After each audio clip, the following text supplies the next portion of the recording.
Alright, y'all. So y'all know I missed the last two episodes of Black Ink Chicago. I didn't even watch episode 6, but I did watch episode 7 today, and now we're on episode 8. A whole lot didn't really happen this episode, but I'm gonna still talk about it anyway, considering that I did miss the last two reviews or whatever. So yeah, it started out at Loyalty Inc.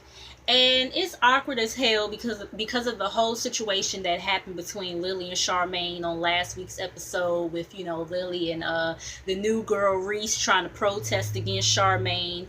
We also ended up getting Cobra back finally. All that confusion going on, and them protesting because of Charmaine and her ridiculous rules, trying to run the shop like it's corporate America and everything. So yeah, it's awkward as hell. Dawn and Four, they show up to the shop.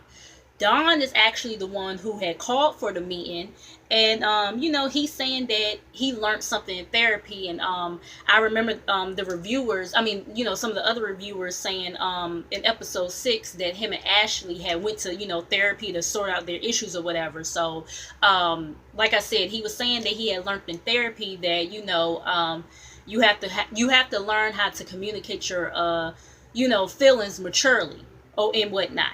And so he's telling Charmaine and Lily that, I think the reason why you guys keep on having conflict is because you guys are not really hearing each other, and y'all just over talking each other and everything, this, that, and the third. So, he excuses Danielle and Cobra because he wants to have a talk with the original five being him, Four, Van, Lily and Charmaine, with the whole Loyalty Inc. situation.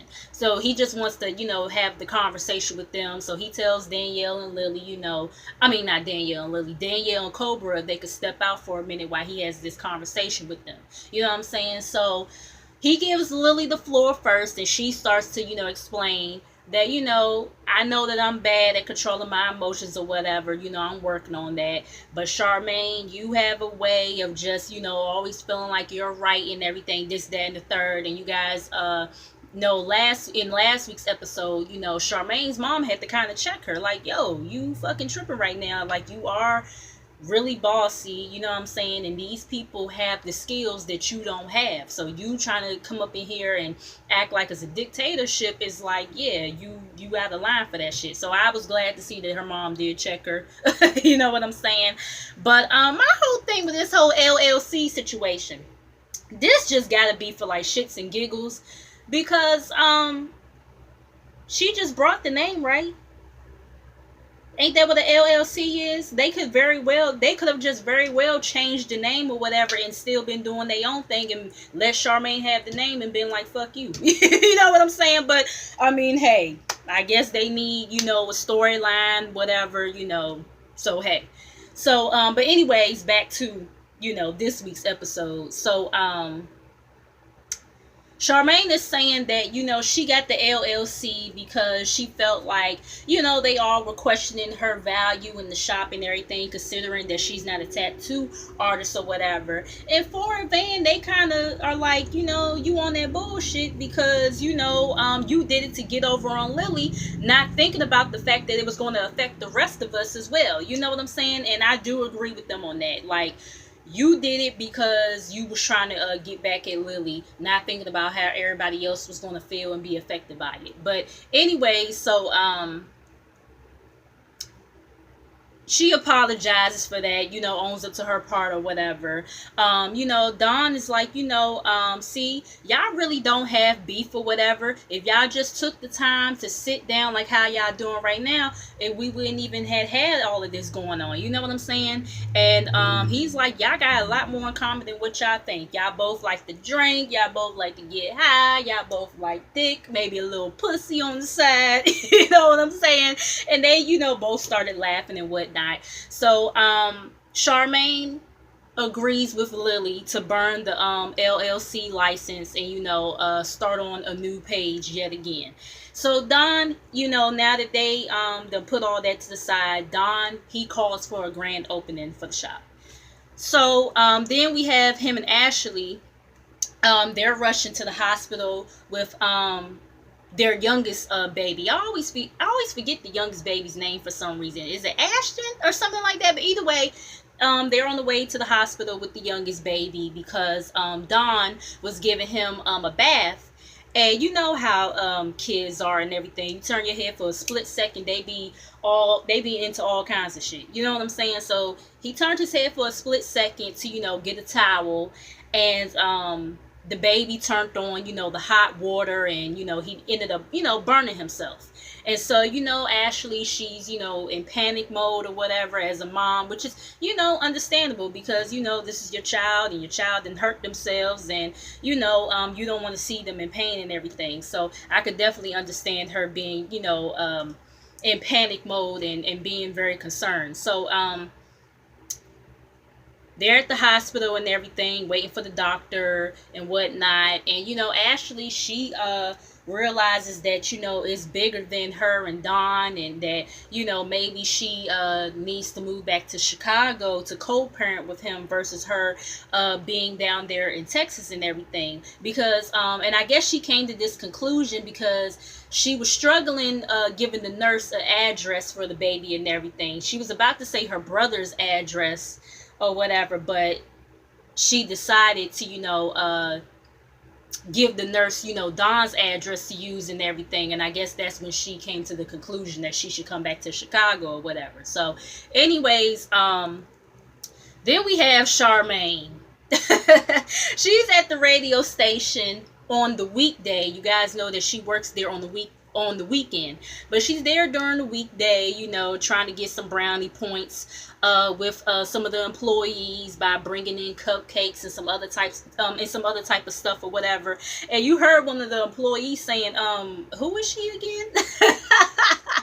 I'm like, now you know damn well who Charmaine is. She on this damn show on VH1. Like, stop playing. But anyways, so she goes into Johnny's office trying to give him, a cupcake or whatever. And he's like, y'all know how Johnny is. He's like, what are you doing here? You only work here on the weekends and yada, yada, yada.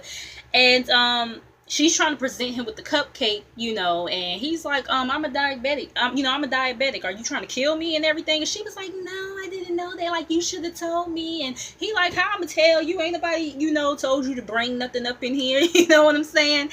And, he already knows that she's there, for some bullshit. So he's like, what you here for? Like, lay it on me. What's up? And, she's pretty much trying to get some more hours in or whatever because of the simple fact that, they still trying to get everything together at Loyalty Inc. And, she makes a suggestion that she could go out to the streets or whatever and ask everybody their opinions on like random people in the street, their opinions on like trending topics and whatnot or whatever. And Johnny, he likes the idea and everything, and actually he likes this new ambitious her or whatever. So he's like, listen, we don't have any full-time positions right now, but I can put you in as a fill-in for when somebody is not here during the week and everything. So that's good enough for her right now, and she's happy about that. So cool. So then we have Jen and Van. Jen meets him somewhere. I don't know if she met him outside of the shop or somewhere else, but she meets up with him. They sitting in the car talking, and he don't know what has gone wrong with them, because you guys remember on last week's episode, his brother gave him the drop about her, leaving the club with some dude and everything, not really having real concrete evidence that she, did something with old boy or whatever. But y'all know how Van do. He hears some shit and he just runs with it, and y'all know he threw a temper tantrum last week's episode. So he that's why he was saying that he don't know what's going on with them and everything. And he explains that he's been cheated on before, and it sounded like he said by her, and I was like, huh? You know what I'm saying? But I mean, you guys do remember, was it last season or the season before, where Jen did show up with that guy at the club trying to make Van jealous and everything. So this type of behavior from Jen really isn't far-fetched. You know what I'm saying? Showing up to the club with a nigga or leaving the club with a nigga, you know what I'm saying? But yeah, y'all know Van, he just goes completely left without getting all the facts first. But you know, she's saying that she's not going to be in the club with Van's hoodie on, you know what I'm saying, and acting crazy or doing something she ain't supposed to be doing with some nigga or whatever.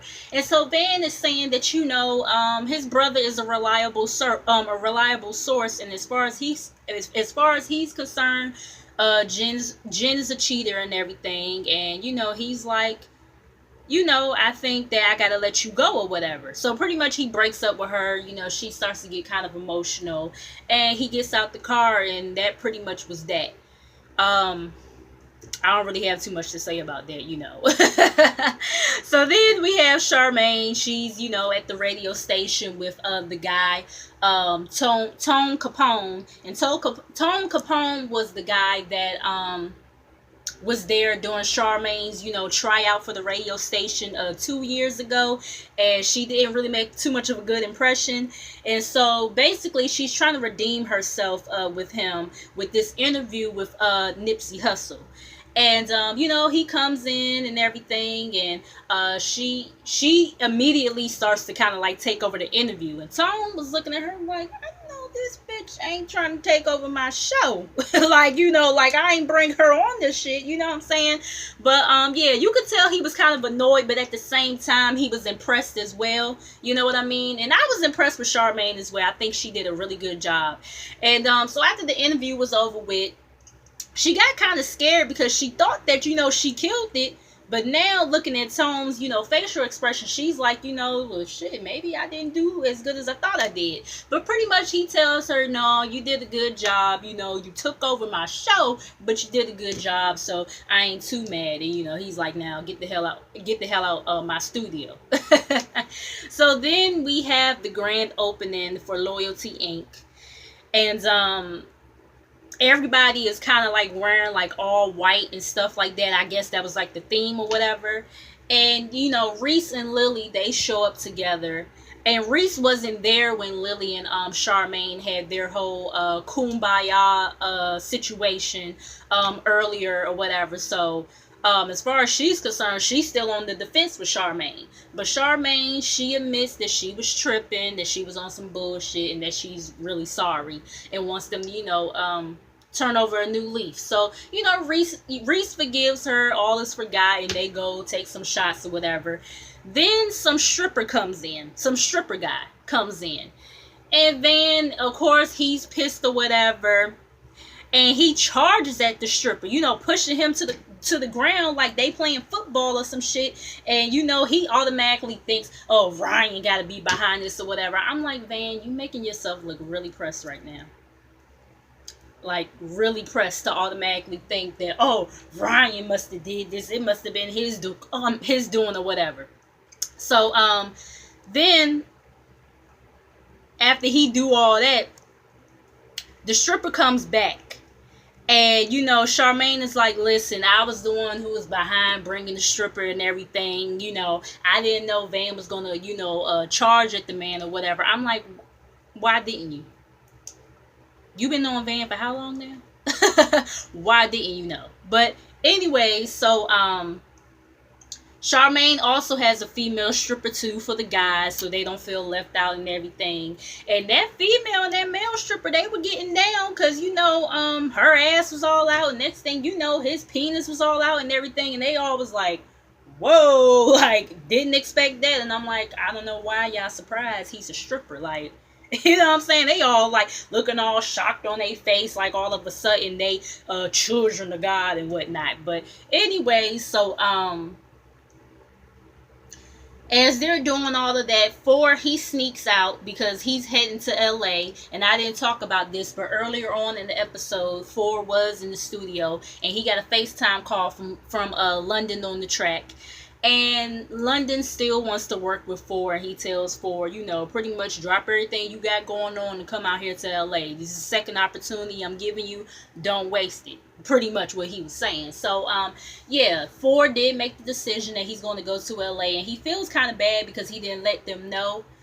because he doesn't want any like negative energy or them to like influence his decision or whatever. So although he admits that he is going to miss them, he has to do what's best for him. And that pretty much was the episode, y'all. I almost choked on my spit.